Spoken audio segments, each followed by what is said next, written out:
no fear. Today on the Manspace.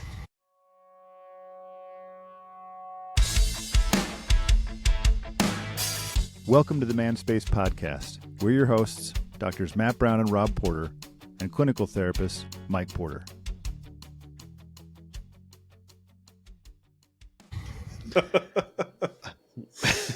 Welcome, spacemen. Remember the cool 90s no fear? That's what we're tackling today. Remember those things? The two shirts, the no fear and the Big Johnson shirts. Remember those things? Wasn't it? So there's no fear, Massimo, Stussy, and yeah, the Big Johnson was kind of like, it was only ever like what we would call Hicks back then that would wear the Big Johnson shirts. Yeah, I agree. But no fear was also like, seriously, dude, you're wearing a no fear shirt? Yeah, that was to me like the jocks would wear the no fear shirts a lot. Yeah, I feel like when you say the Hicks, at least at Westwood they did. Yeah, I want to read you some of the no fear sayings. Oh, like you looked it up? Yeah, I was curious what these aren't them. No fear. Oh wait, maybe they are. No fear Shakespeare? Okay. I think it's the same. It's like that. Looks like the same logo. If you can't win, don't play. Mm-hmm. It just seems like don't ever show up or try. That's not no fear. That one. That's like don't fail. I've never lost. I've just been.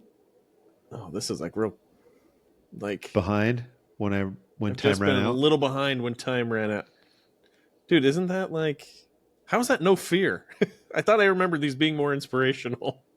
This is just I feel like they. What are you talking about? Got you real take loose. An athlete in the 90s and apply that to them, and I think they'd be like, yeah. But you did lose. No, you didn't. Right. You were just a little behind when time ran out. I know, but it's like maybe no fear, just excuses. I don't know. Like, doesn't sound like. I read something about it will invade your dreams. It will shatter your reality. It will dominate you if you let it. So yeah, good. No fear. Get the fear out of there. This one's real cool. It says, "He who dies with the most toys still dies. No fear." I don't know what that means. Go ahead and die. Don't worry. Yeah, I don't know. These are weird, man. Don't be I thought I afraid of remembered death. these being cooler. No, they were never cool. Somebody out there is like wearing his no fear shirt. He's like, yeah, I was going to say that too. They're No, never seriously, cool. I remember one, like a baseball one that was like putting you right in kind of like a high stakes position and then saying no fear. Like, yeah, cool. That makes sense. Let's see. But like, How about if this you one? can't Here win, it is, Matt. don't play. Yeah. What's up? Bottom of the ninth, down by 3, bases loaded, full count, 2 outs, no fear. Okay, first of all, if you're going to say full count, I feel like, well, okay, it's fine. Anyway, that's the one. It's got a baseball, a bat and a ball, a bat and a ball, no fear. Yeah, there's some. I think maybe that's the one I had. Yeah, you did. What's this one say? Man. Same thing. Okay. Which one are you, the batter or the pitcher? I guess either way. Down by 3. All You're right. clearly the batter. I can't remember how we got on this. No fear? Yeah. I mean, it ties into the book for sure, but yeah. That's why. Because spacemen, we're reviewing our book today, The Fearless Mind, which was originally titled No Fear, Go Big or Go Home. No. Was that what it was? Then he's like, that's not going to work for me. No fear was already taken. He tried. He ran into trademark issues. His publishers were like, sorry, guy. Already happened. Go with the fearless mind. He's like, that sounds so clinical.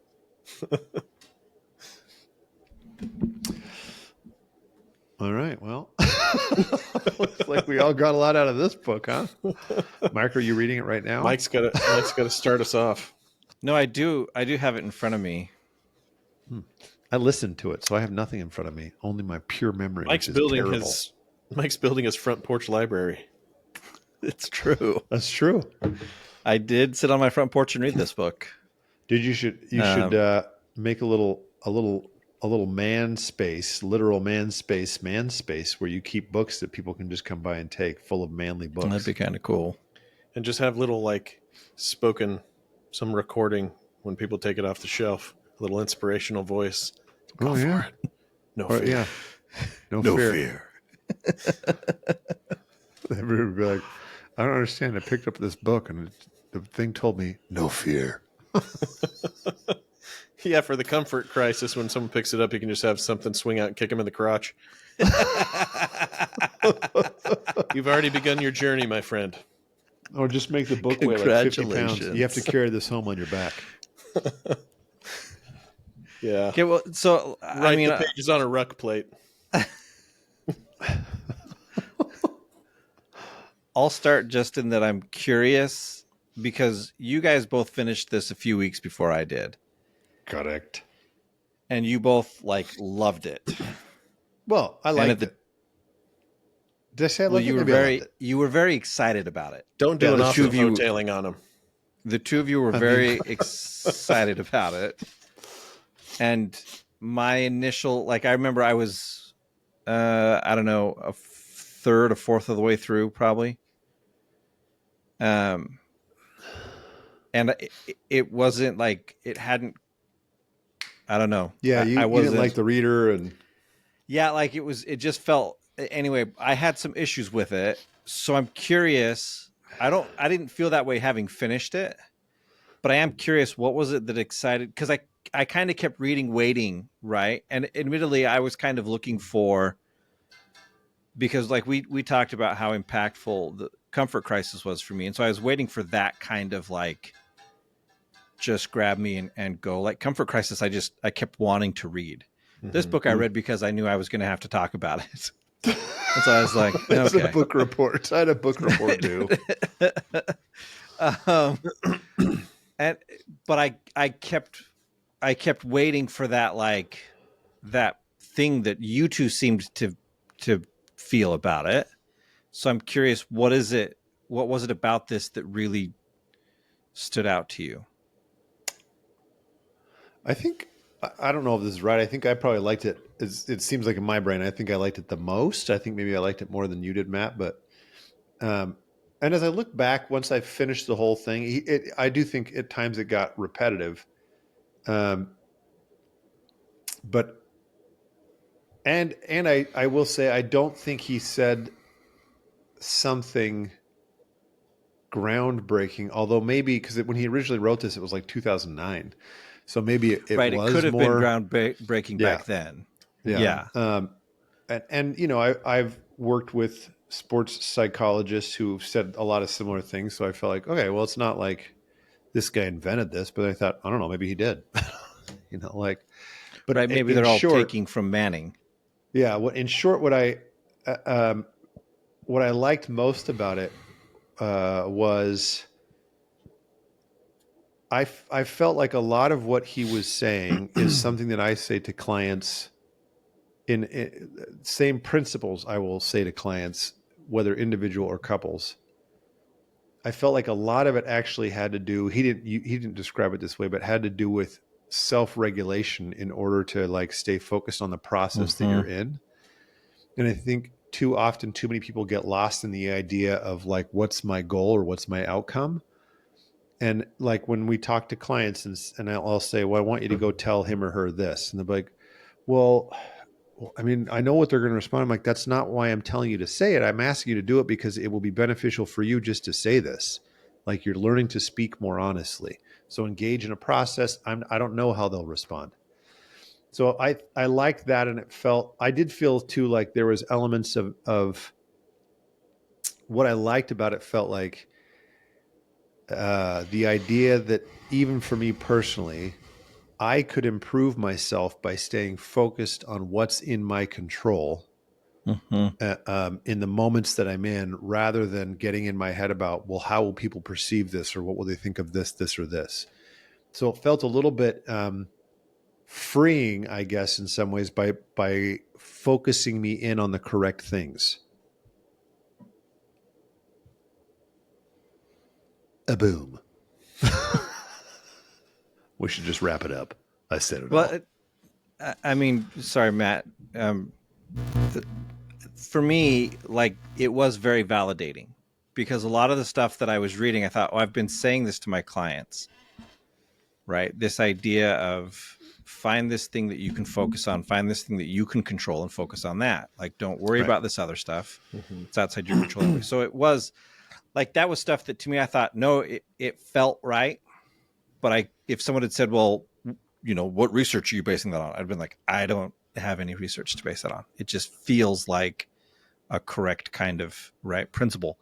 And so it was validating in that aspect. For me, Rob, you and I talked about this when we were driving back up from Matt's a little bit, where like increasingly I've tried to focus on what is within my control and to not get too caught up in like we talked about it as the dignity of choice. Like all I can do is put the choice out there. I can't do anything. Like they're going to respond to it, how they're going to respond to it. They're going to do this or that. Like all I can do is put it out there. That's the only thing in my control. So I'm going to do that. I'm going to give somebody the choice and let them have their reaction to it and do whatever they want with it. But all I can do is, and so, yeah, for me, like that part stood out. But Matt, what about you? Yeah, dang.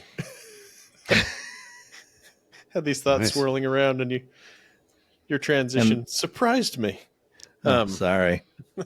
No, I think that I would agree that maybe two concepts from the book were really the things that jumped out at me most. And teaser. Some of this, sorry, I dropped my cap. Some of this kind of aligns with the free e-course that all Manspacers, spacemen, will have access to, hopefully in the next 3-ish weeks. Ooh, the beta version. So I need feedback.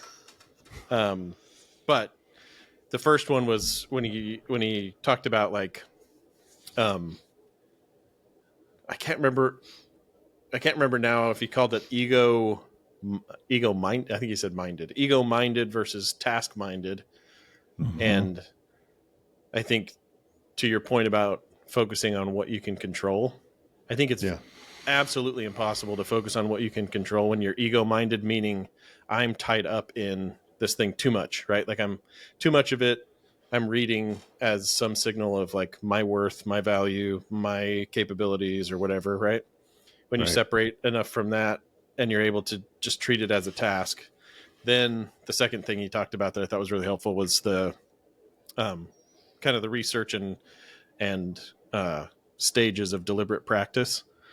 And I don't think you can get into a state of deliberate practice, which basically isn't, it's not as it's not some way out there idea. It's basically just okay, pick this part of the task, set a goal with it, work at it, evaluate your progress, figure out where you need to improve, and then recycle it. Right. So, but I think it's not so much that it's a profound set of steps, but it's a really intentional way to engage with something that we usually don't do, because if we're in the ego mind, we're thinking okay, well, my goals now are dependent on making myself feel better about myself. And then if I have any failure, I can't look at it because it means I'm worthless. And so I can't really get into, and I don't want feedback on it either. Right. Versus this is separate from me. In this case, this is my tennis game, or this is my whatever I'm working on. Right. How do I separate myself from it enough to engage with it in a deliberate way? And then I think the cool thing too is that it kind of I can't remember, I think he mentioned something about this, but a ton of people are still quoting that 10,000 hour expert research. Mm-hmm. Yeah. But the deliberate practice research is only if you're deliberately practicing during those 10,000 hours do you become an expert. Because if you're doing crap whatever for 10,000 hours, you're just still a crappy whatever, right? So I think it was I went to a workshop one time about an expert at crap. I went to a workshop on deliberate practice in therapy by, what's his name? Adam. Great. He married Rebecca. He used to DeMornay. work with us at Texas Tech. Anyway. Oh, Rebecca. Oh, Lucero at the time. Yeah. But so, yeah, he gave a really good workshop on deliberate practice in therapy and how to implement those steps to our work as therapists. But yeah, I think that the rest of the book really, like when he's saying, I'm not gonna reinforce, like I will reinforce attempts when you're task-minded and in deliberate focus mode. I think that's awesome, but I will not reinforce like ego-minded, overly emotionally attached failure. Which is interesting because sometimes I think that when somebody fails at something, that's the first place we go in our feedback is like, well, but you're still an amazing person. And it's like, well, now you've just further entangled the person in the task or whatever it is, or what, the relationship or whatever, instead of being able to back up and help them separate themselves from it enough to look at it objectively and engage with it in a way that doesn't necessarily have to mean something about them. It's just something they're trying to grow into or do or develop or, but I think we get that backwards all over the place. I just listened to a podcast where the guy that was speaking, he was talking about like some religious concepts of like basically grace and works and how we have a sequencing problem. We just constantly look at like, if I do all these good things, then I will earn blank, right? Instead of what if you just receive it because it's already there, and then anything you do from that place becomes an outgrowth of that. And I think it's the same concept here, that I want to improve this thing because it's something I want to develop, and I want to possess this capacity or capability, but it means nothing about me in a way. I think that's very significant, especially when it comes to couples work. And this is partly, again, like I took everything he said because I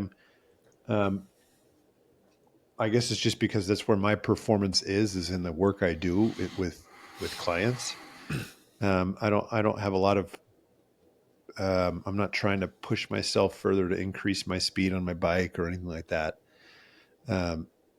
I mean, there's areas where I'm trying to improve, but I just kept applying this to couples. And so I was thinking about this idea that how often I will tell somebody, hey, here's something you did that we need to change to this. And we've talked many times on the show before about when people are like, I know I suck, I'm the worst. It's like, what? Don't do that. I need you to perform this task differently. And so I feel like that, like I felt like as a therapist, I want to figure out how do I pull these principles out the way he's describing it in kind of this step-by-step fashion to then say, I need to go apply this to you as a couple so that you guys can have a conceptualization in your head when I say like it is a task to perform or whatever that is not about you as an individual or you guys as in your success as a couple. So it doesn't become catastrophic failure if you're doing something that is ineffective.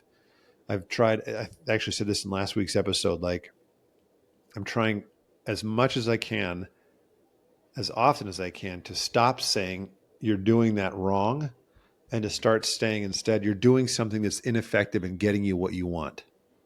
So don't keep doing this ineffective thing, because when we say wrong, it does sound like this shaming, like bad. There's a right way to do this and you're not doing it. Instead of saying like ethics, that is the right thing to do in a different context. Right now, that's not the right thing to do. I need you to do this because it's more effective to get you the closeness that you're looking for. And that way it stays focused on the task instead of the nature of you as a human and being good at being a partner or not. Which, to me, right, Michael White talks about externalizing the problem. Michael White? The John Wilder? Yes. The John he talks Wilder? about, he talks about externalizing the problem a lot, and to me, that's the kind of thing you're talking about, right? The concept behind what he talks about is, as people, when things go wrong, we make it part of us, Right. and so it's not that I did something wrong; it's I'm a terrible person. Or it's not that I made a mistake; it's I'm a terrible person. And he talks a lot about like, no, you need to separate out you from the problem. And that's I had some, like, there's that part where he's talking about what did he say?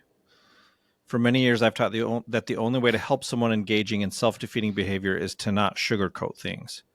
Honesty is very important. When we sugarcoat others' behavior, we become partially responsible for their behavior since we are reinforcing their self-pity.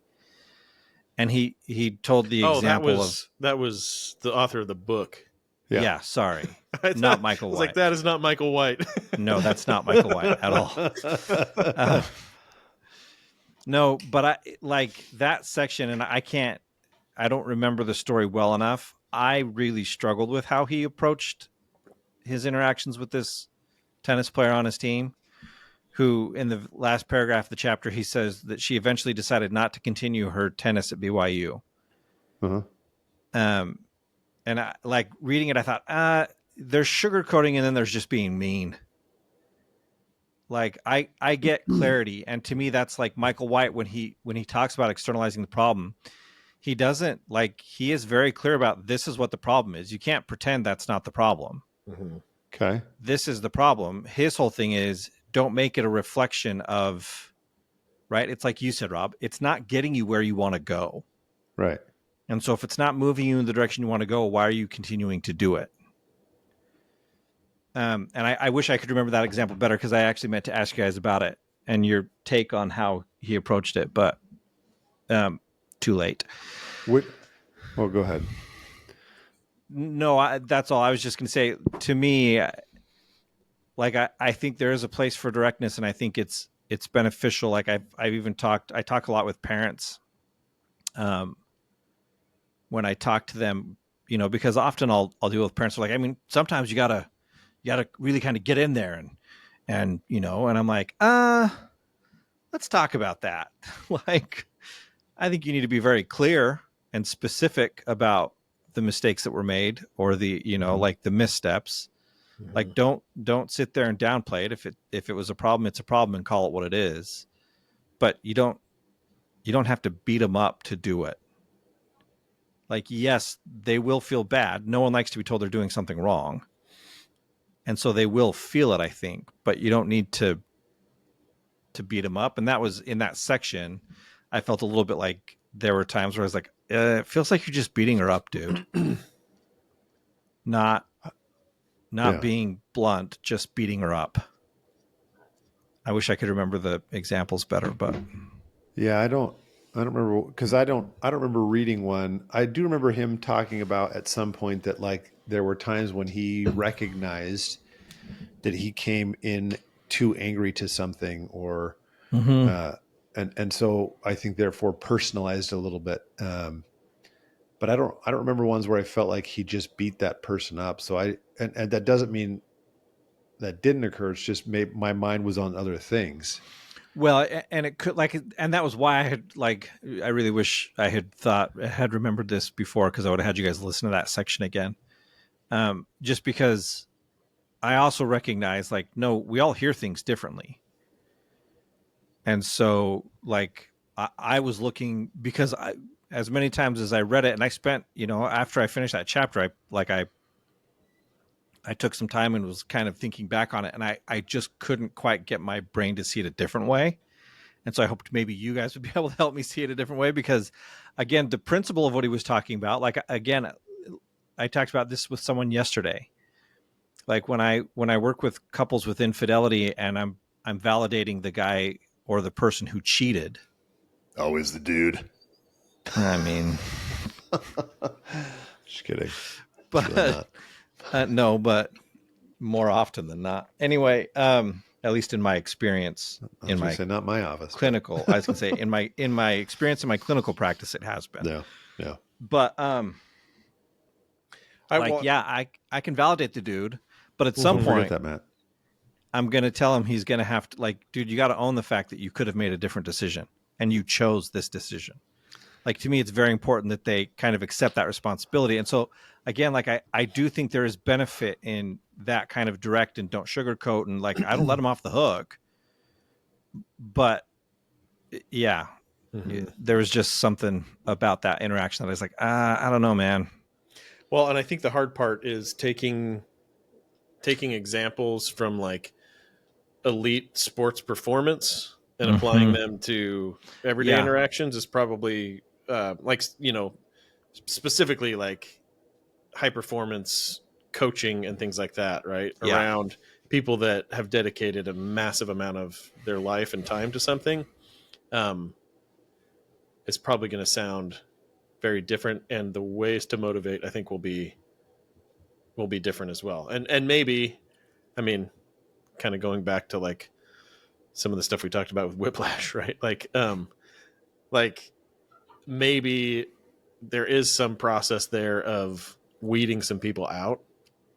Like if you don't want this that badly, then you're going to just essentially take up a spot for somebody who probably wants it more than you and would get to where they want to be.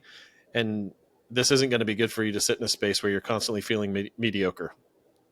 So it's kind of like, I don't know if this happened much in the programs you guys were in, but I remember in my master's program and even in like the master's program I taught in, there was kind of this gatekeeper rule where it's like, you know, that first semester of seeing somebody do therapy, if they don't have it and they're not going to have it, like maybe you should tell them, maybe this isn't the right field for you. Right. Yeah. And those are really hard conversations to have. And I remember one person from my program, not the one I ran, but when I was a student, having, I think, like somebody who probably should have gate kept themselves saying to her, like, I don't think maybe this isn't the right field for you. And I'm like, yeah, I don't know that it was the right field for you, but you're already like 40 years in. So obviously it's worked in some ways, but yeah, I wonder if there's a bit of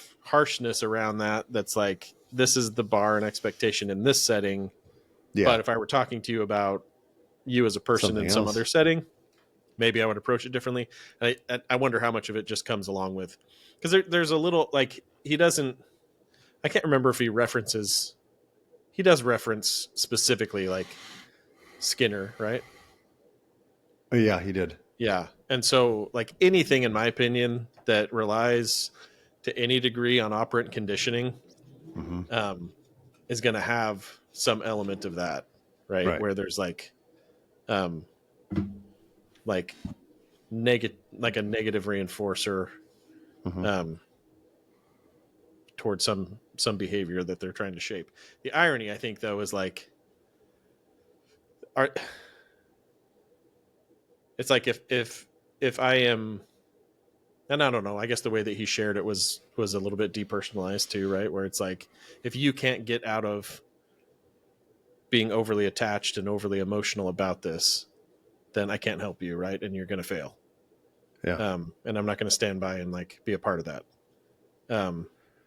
So I guess the challenge is like, get yourself out of that mode and then I can help you. But again, take those exact same principles and apply it to couples therapy, right? I do think there is truth to that to some extent, where it's like, if you are completely just stuck in viewing anything I do as some sort of negative slight on you, I can't do anything with that, right? Right. But if the presence of emotion quickly converts to like, well, until you calm that down, I can't do anything with that, right? Instead of like knowing how to kind of be with that, maybe like you would imagine him in this scenario being like, okay, I can tell you're upset, right? What's going on? Let me kind of walk you through it, right? And like almost like finessing the separation of self and task. But I don't know, maybe at the elite level, I did wonder in some of the examples. It's like, guy, you kind of sound like you're a bit heated. Like, Yeah, are you he for separating sure did. yourself out enough from this? Yeah. Well, Well, that's go ahead, Rob. Was it? People already think we sounded like we both said, well, that's this. I do think there's one of my, I guess, critiques of the book was like, I thought there's so many tennis examples. It almost became like cool stories of tennis, like, and you could almost get lost in like, okay, well, apply this to me if I'm not a tennis player, Yeah. like, but I do think there's something to be said about like at that elite level. I would expect that coaches would still get mad like that, like I think, yeah, that's okay. He's not, I don't think he's saying I nailed this every single time.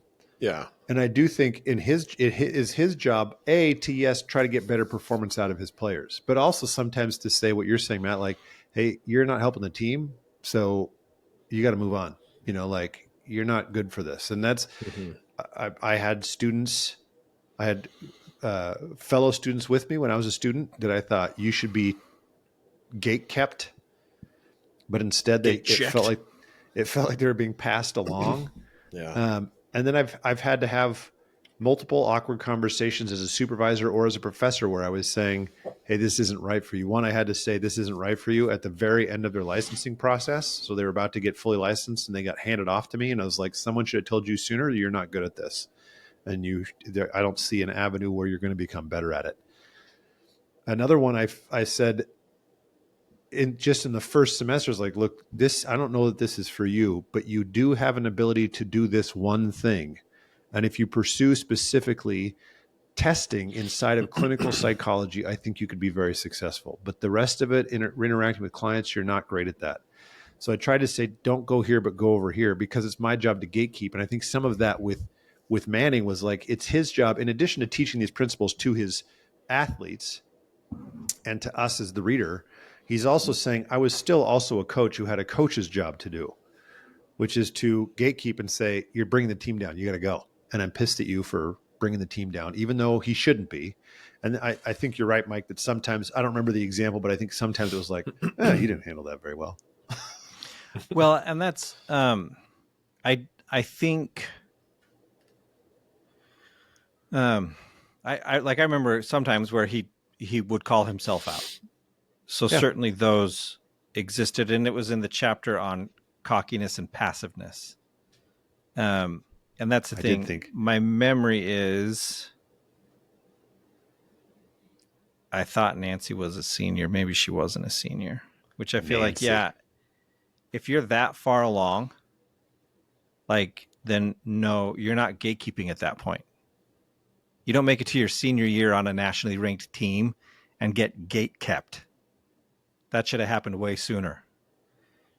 And so probably. Like, there is some of that to me. And like I said, some of it was like I said, I don't know if it was just the way I read it. And admittedly, I think, who knows? Maybe they have a great relationship still.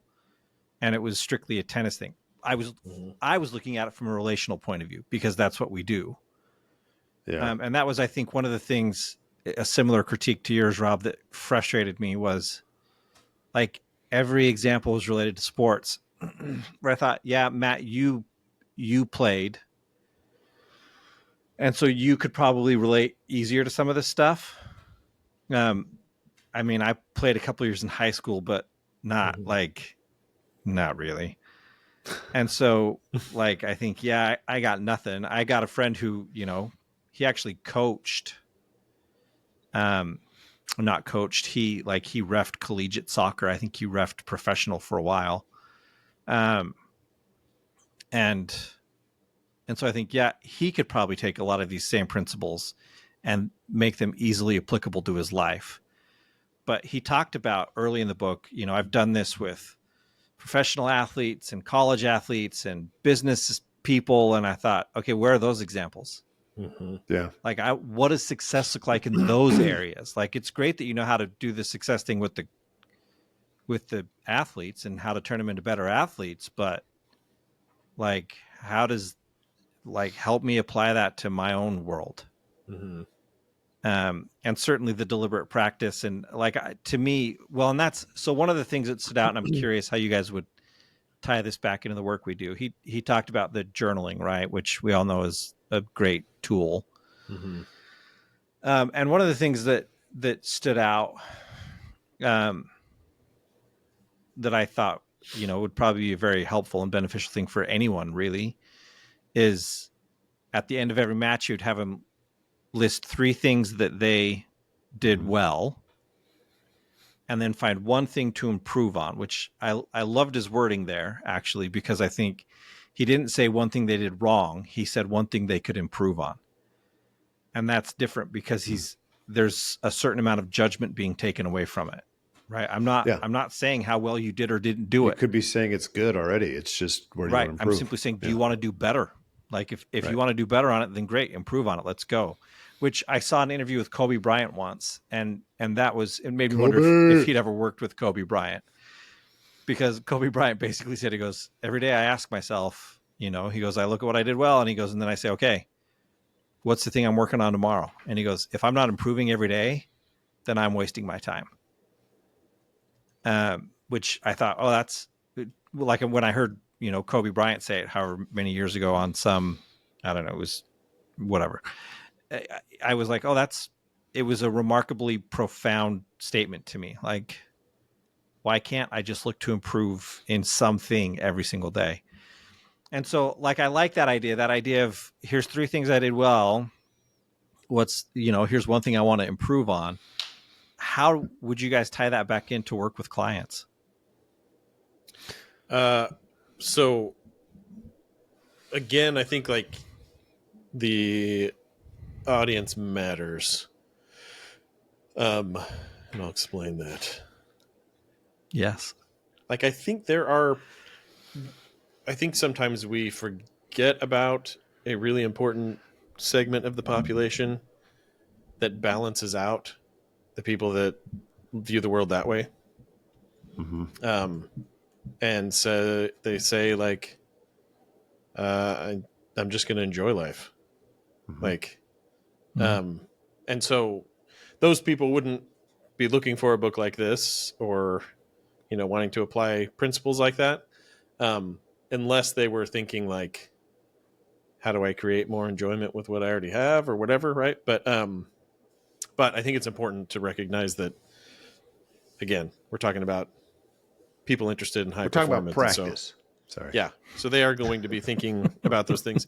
And I think the first, tell me 3 things you did right.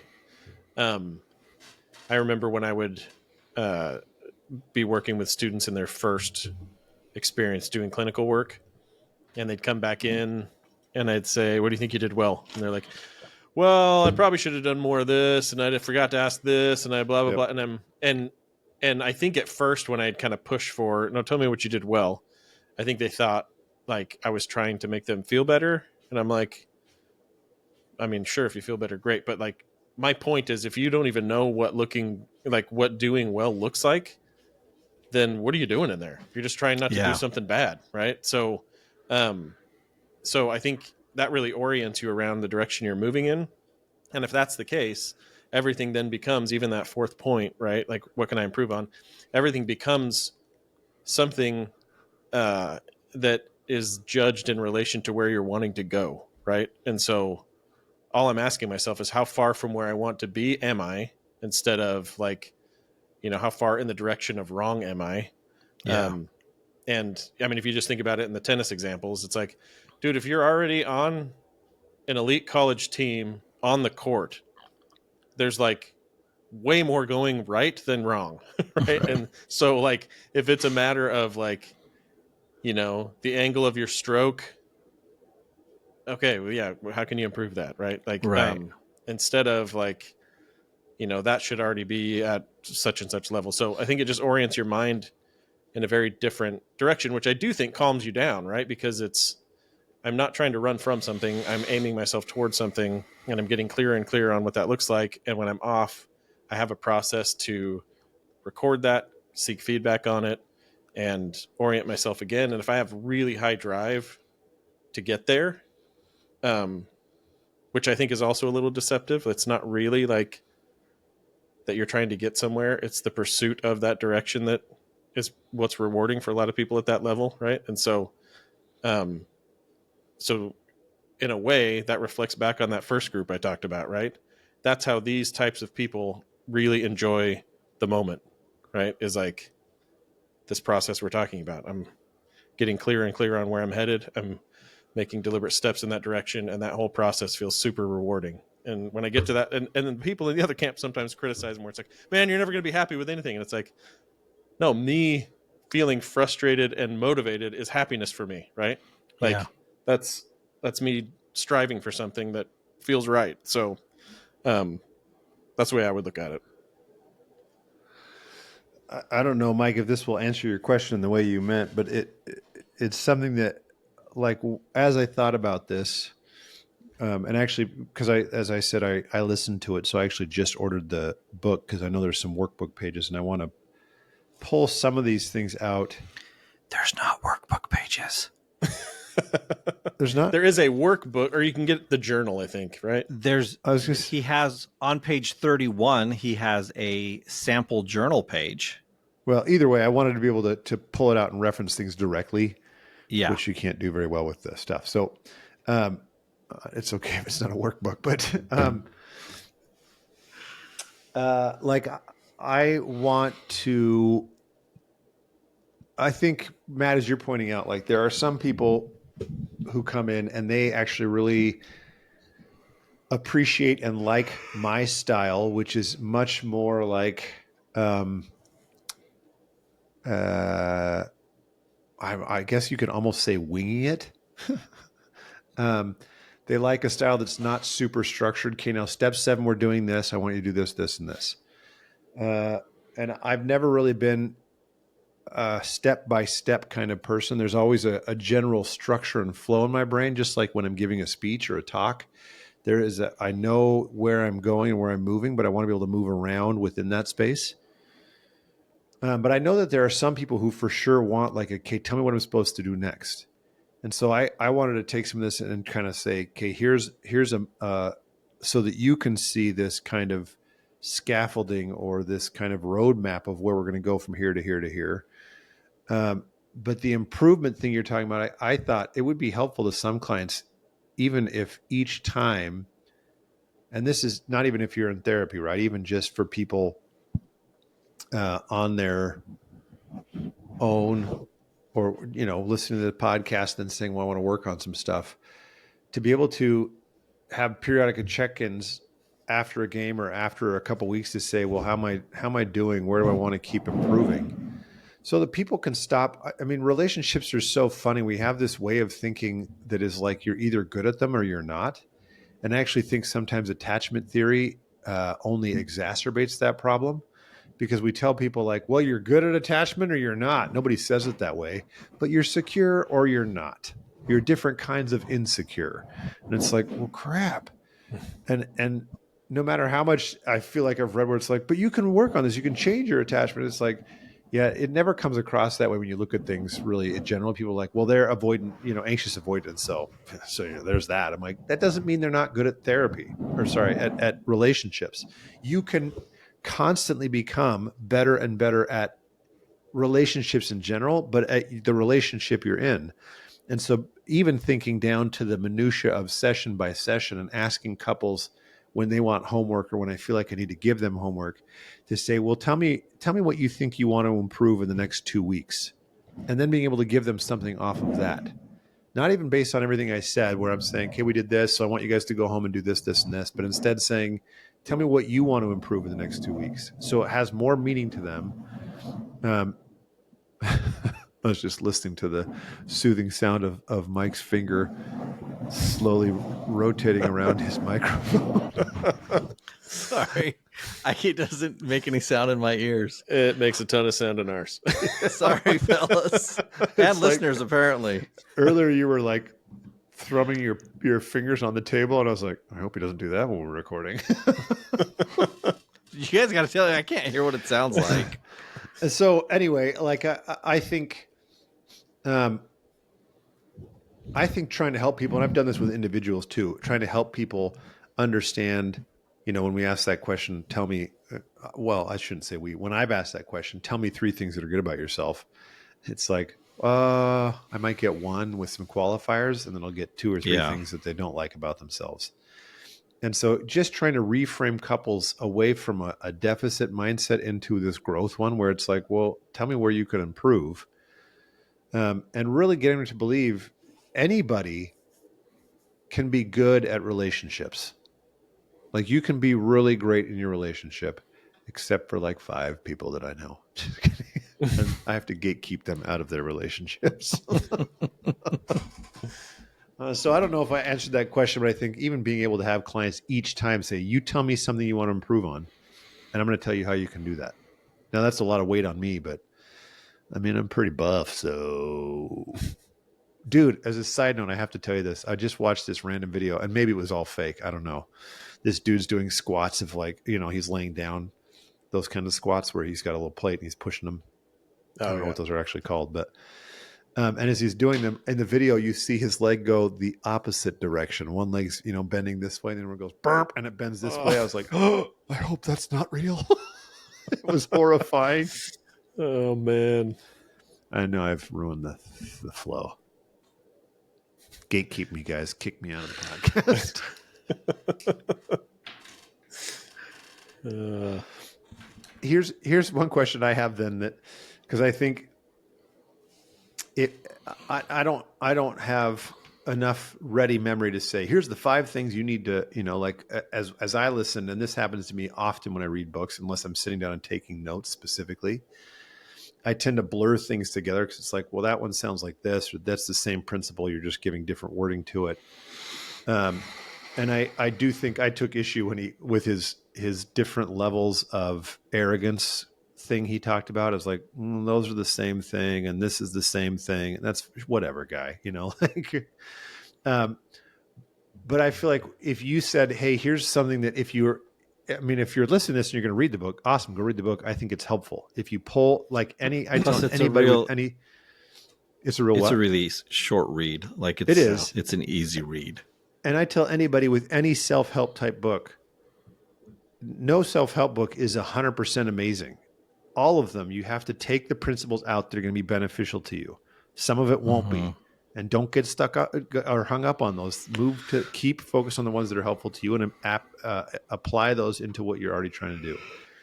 What do you feel like you would say, this is something that I think spacemen should take from this book if they're not going to read it? Or even if they do, like, hey, this is something valuable that you should try to focus in on.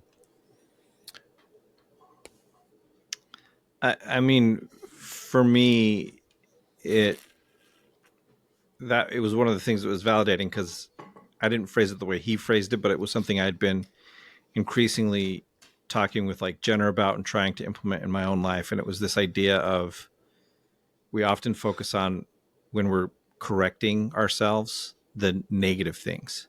Yeah. Right. I have to stop eating this, or I have to stop engaging in that behavior. And often that makes us angry because, like comfort food. Well, we call it comfort food for a reason, or comfort shows, right? Those are things that, whether in the long run they're healthy for us or not, in the short term, they bring us, familiarity and calm and peace and whatever word you want to interject there. And it's a relief that we're looking for. And so when someone comes and says, I mean, you gotta get rid of that. Like, I will often just get like, no, don't tell me what to do. Like, I just don't. And I started realizing, and then again, like I said, as I was reading this book, it kind of reinforced it, was instead of focusing on the things that I was wanting to get rid of, the behaviors and habits and whatever that I wanted to drop from my life, I wanted to shift my focus to, what do I want to put in instead? And I stopped thinking so much about the other ones, where like we've talked so much about my front porch. So here we go. I wanted to spend, less time doom scrolling on my phone, or less time watching movies and playing games and stuff like that. But those are things that will generally help calm my anxiety. And so, or my depression or whatever it is, right? And so the thought of having them taking away, I was like, no, but you're taking away one of my coping things. Like, that's how I manage all of this and stay, more or less functional. But I really like sitting on my porch. And I realized, like, no, instead of focusing on here's these things I don't want to do, I just started looking for opportunities to go sit on my porch. And I stopped thinking about, the fact that, I'm not on my phone as much anymore. I'm not playing these games, or I'm not, watching these shows, because I'm just on my porch. And so I don't really care. And I've kind of experienced it similarly with some like food changes that I've wanted to make, where it's like, yeah, I want to eat more of this. I'm not going to worry about eating less of that. I'm just going to worry about eating more of this. This is a positive thing. So I'm going to focus on that. Well, the great thing about food is, if I fill up on this good thing, then I'm not going to have room for this other thing that I don't want to eat anyway. Yeah. So, like, to me, it just took away a lot of that, the frustration that I would associate with having to make changes of things that I enjoyed, or having to give up things that I enjoyed. That's a good example of the food thing. Like, it's almost like saying, I like soda too much. It's like, yeah, I'll have one. Once I eat this stuff, I'll have one if I want one. And then sometimes it's like, I don't feel like it now. Instead of restricting, it's like, well, I want to eat this. I want to eat like 7 pounds of celery. Apparently, I don't know the term balance, but, and then it's after that, it's like, I don't really feel like it. And that's okay. Like, I'll have one the next time I feel like it. Right. Matt, do you have a thing you think they should take from it? I don't know that it's anything I didn't say, but probably just like get rid of, as or maybe just commit to a process of like shedding ego, false self, attachment to, tasks and behaviors, so that you can actually, again, like we talked about, experience them as separate from you and not dependent, like that you aren't dependent on something in that process, because you'll do everything for the wrong reasons if you're overly attached to it, especially in relationships. Well, and that's actually something that, like, I've thought about. This is not necessarily directly how he said things in the book, but it made me think about, actually, Mike, as you were asking about Kobe and Craig Manning. I looked it up to see if they'd ever worked together. I couldn't see anything, but there's a Mamba method, I think it was called, or something like that. That it's like, and it's the same thing as many people say, right? Focus on these little things, a little bit like what Steph Curry does. I think he's fascinating the way his focus is on like these little almost minutia of core building, instead of, like, well, I want to dunk harder, or, he focuses on these things. And so he's got this amazing kind of all around game. I don't know. I don't watch NBA, so I'm pretty sure he's not doing a lot of dunking, but like, I think something I pull away from this is something, I guess, in some ways similar to what you're saying, is I think that process-minded idea, and specifically believing that you can actually become, maybe through focusing on the right things, you can become better at relationships. I'm thinking specifically relationships, but even beyond that, like thinking of something professionally you want to develop or work on, it's knowing the thing you're trying to work on, not necessarily the outcome that you think is going to come from that, because that part you can't control. And so being able to focus on, well, what is in my control? And I think there's benefit in focusing on the minutia. And if I pull over, Mike, what you're saying, the positive minutia of like, this is something good for me that I do because it's part of a bigger picture I'm trying to create, where I'm developing into something more. And I have this vision of maybe where I'm trying to go.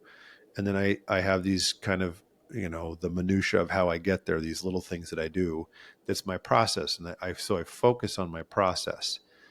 And I think, especially from what I've seen, the longer I've done this, how many men if I get them into a session by themselves and I say, what is it that you would want to work on alone? How many of them tell me what their spouse has told them they need to work on? Yeah. And I have to clarify all the time. Like, I'm not asking what they want you to work on. I want to know what you want to work on. And how many of them say, I don't know? Because they don't have a vision in their head of like, this is the kind of man I want to be. Now, some do for sure. And I think that's awesome. But I think being able to develop that idea of not necessarily like, an outcome could be like, and then we're having sex all the time. It's like, well, the kind of man I want to be is the one who could say honestly, well, this is what's going on for me, or I could bring an issue to the table and not feel like I'm going to get in trouble for it. And so saying, all right, so you want to build this kind of confidence where you're speaking honestly. Let's talk about what the minutia is of speaking honestly, right? How do we break that down into a place where you can do this? And then I know if I'm, for me, it's like, okay, then I know where I'm working as a human to the kind of man I want to become, instead of, well, tell me what I have to do so she responds the way I want her to respond. It's like, I can't tell you how to do that. I wish I could say, this is how you do it. But Matt, your story from earlier with that one client, it's like, I don't know. People are going to respond sometimes in really weird ways. Your story earlier that was not on the episode about that one client. But I shouldn't laugh like that. People are like, oh, are they talking about me? Not my client. I see Matt. Yeah, it's not Matt's client. But I think there's a ton of hope. I guess at least for me, it feels like there is so much hope in knowing, hey, wait a second. I know there are things that I can do that do affect change for me. I don't like this feeling sometimes. It's like, I recently realized I've reached a point in my career that's like, oh, I worked to build something that I thought, okay, I got to build this. And then I built it. And I remember this was 5 years ago that I realized, 6 years ago that I realized, oh, I think I built everything I wanted to build. And then I didn't have a bigger picture in my head of like, now what? It was like, oh. And I've reached this point where I think my brain has slipped in this mode where it's like, okay, I've done what I'm supposed to do. Now these things should start coming to me. And it's almost like my progression stopped because I stopped thinking, okay, now what's the next place I want to go? And what's the next place I want to go? And recognizing that this process I'm engaged in is a lifelong process of me saying, okay, now what's the next phase of me that I don't know yet, that I'm going to learn as I keep going? And I can keep improving and becoming better in my relationship, or I can keep improving and becoming better or a more well-rounded or diverse type of therapist, or I'm going to become a carpenter, or I don't know. So that was a long way of saying that process element, kind of like what Matt's saying too, of where I'm like, yeah, I think I said it earlier. That was the most profound thing for me, was there was a process to go through. And I think if we just trust process, and make that like, okay, can I tell when I'm getting into the zone or into the flow or whatever you want to call it? And I feel like, oh, I'm really doing well in this state, instead of thinking, well, what's this state going to lead to for me? And I think that's really beneficial. And I think as it applies to relationships, is knowing you can never control your spouse. You can always control where you're at and what you're bringing to the table. So make that your focus. And that's all I have to say about that. Do you want to pick the next book? Is it me or you? Just announce that later. I think it's back to me, but I was going to say, if you have one, let's do it. If not, I got 3 choices. I was going to say I have some too. So what are your choices? All right. The Celestine Prophecy, narrated by Lou Diamond Phillips. Hello. You might have just sold me. But this is basically like a book about kind of the nine principles of like the evolving life. Then there is Long Walk to Freedom, which is an autobiography of Nelson Mandela. Oh. Or The Road Back to You, which is a journey of self-discovery using the Enneagram. What was the first one called again? The Celestine Prophecy. Yeah, yeah. It's an old one, but like lots of kind of like developmental coaches and people in that realm refer to it. And it's got some sort of little recommendation from Kubler-Ross, This the is grief lady. This is different than the Celestine Prophecy. That's a novel by James Redfield. Yep, that's it. That's the one. Mm-hmm. An adventure. Yeah, so it's written like a novel, but there's principles in it. But yeah, I think mine go in that order from what you just said. That one, then the Long Walk to Freedom. Is that what it was? Mm-hmm. Although that sounds also very appealing. And then the last I think one that for one me would was, feel like the Count of Monte Cristo in real life. I mean, less with revenge lots of driven, other. though, maybe.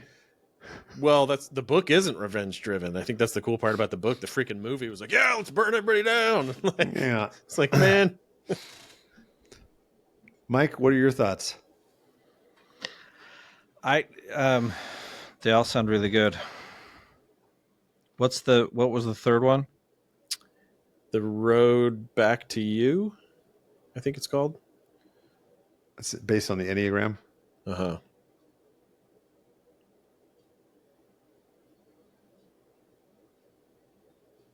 Wow. Dead Space. Sorry, I'm kind of intrigued by the novel. The Celestine Just Prophecy. because I like the idea of, like, to me, I've some of the books that have been most impactful in my personal life have been novels. Yeah.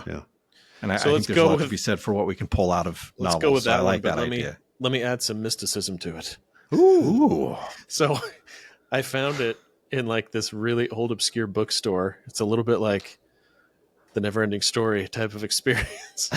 And then I started reading some articles that people had written about it, and a lot of the comments were like, yeah, I found this book in the trash. And I was like, wow.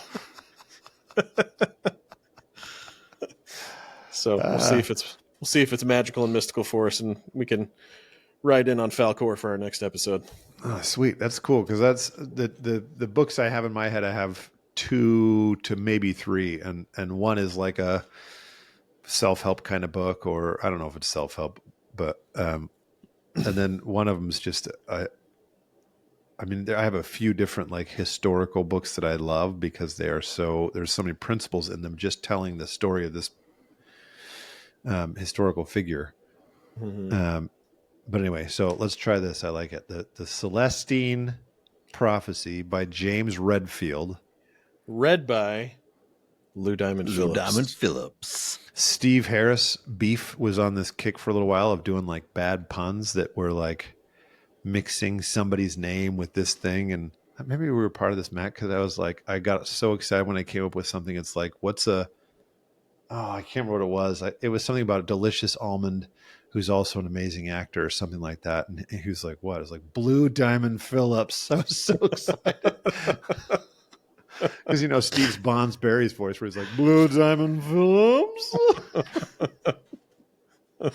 All right. Well, Spaceman, that's the next one for a month-ish from now. We'll let you know in a week in advance when we're going to do it, but it will be the Celestine Prophecy by James Redfield. Come ready to participate in your mind, because we never have live streams where you can call in. One day we'll do that. But until then, come back next week and catch us on the Manspace. Yes. What? Dang it. All right.